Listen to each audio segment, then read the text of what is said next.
এবার মা দুর্গার বিদায় বেলা। তুমি তোমার পরিবার নিয়ে সুখে থেকো মাগো কৈলাসে। আমরাও যেন আমাদের পরিবার নিয়ে এই ধরিত্রীতে, এই ধরাধামে সুখে শান্তিতে থাকতে পারি। তুমি সেই আশীর্বাদ করো। আসছে বছর আবার এসো মাগো। আমাদের সুখ শান্তি যেন বিরাজমান থাকে। তোমায় এই আশীর্বাদ করে আমাদের সঙ্গে আবার আসছে বছর তোমার আসার আনন্দে আমরা মেতে উঠব। এবার মায়ের বিদায় বেলা।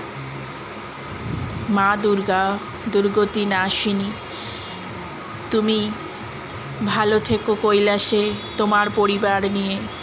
আমরাও যেন এই ধরাধামে আমাদের পরিবার নিয়ে সুখে শান্তিতে থাকতে পারি।